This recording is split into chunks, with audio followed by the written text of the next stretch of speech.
అదేవిధంగా ఉమ్మడి బిఎన్ రెడ్డి డివిజన్లో అరవింద్ రెడ్డి గారు నేనే రాజు నేనే మంత్రిలాగా వ్యవహరిస్తారు, ఎవరిని కూడా లెక్క చేయడు, ఏ ఇతర నాయకులను కూడా విలువ ఇవ్వడు అనేసి ప్రచారం జరుగుతుంది. అది వాస్తవం కాదా? సార్ ఒకటి గుర్తుపెట్టుకోండి, మనము ఎవరిని ఎంత తొక్కినా కూడా దానికన్నా రెట్టింపులు వేస్తారు.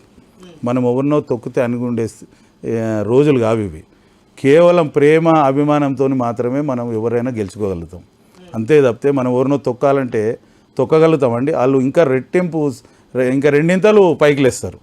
కాబట్టి ఇక్కడ ఏమీ లేదండి.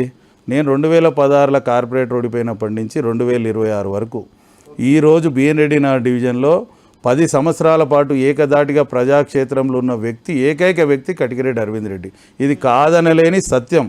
పాపం నా ఇంటున్న నాయకులు కూడా చాలామంది సీనియర్ నాయకులు, వాళ్ళు కూడా నాతో పాటు సమర్థులు, వాళ్ళు కూడా కార్పొరేటర్ కావాల్సినటువంటి వ్యక్తులు.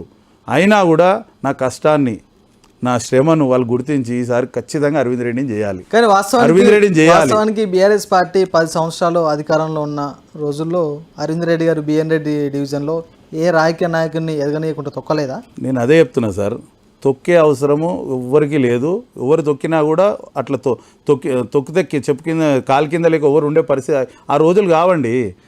నేను ఇంతకుముందు కూడా చెప్తున్నాగా, మనం దొక్కితే 2 ఇంతలు లేస్తారు. ఎప్పుడు ఒక మనిషిని టార్గెట్ చేస్తే వాడు పెద్దోడు అయిపోతాడు. ఎప్పుడు ఎవరిని టార్గెట్ చేయొద్దు, టార్గెట్ చేస్తే పెద్దోడు అవుతాడు.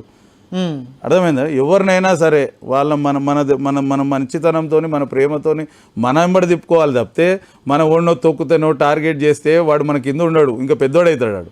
ఇది 100% కాదని లేని సత్యం ఇది. ఇక్కడ ఇంకోటి కూడా చెప్తున్నా కదా, నాతో పాటు ఒక 5-6 మంది కార్పొరేటర్ స్థాయి వ్యక్తులు ఉన్నాయి ఎంబడ. కానీ వాళ్ళు నిజంగా చెప్తున్నా కదా, నిజంగా వాళ్ళని కూడా అడగండి మీరు.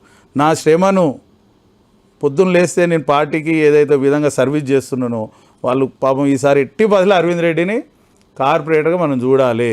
ఈ 3 డివిజన్లలో ఏదన్నా ఒకటి జనరల్ అయితే ఫస్ట్ అరవింద్ రెడ్డిని చేయాలి.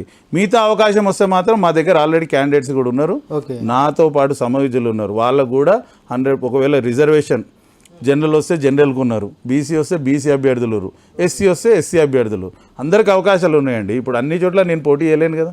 నేను ఎట్లా ఇప్పుడు 3 అయినాయి, ఇప్పుడు ఆ 6 months అవుతుంది బైఫర్ఫికేషన్ అయ్యి, 3 అయినాయి. నేను తొక్కితే నాకేం లాభం? నాతో పాటు ఇంకిద్దరిని నేను గెలిపించాలి కదా.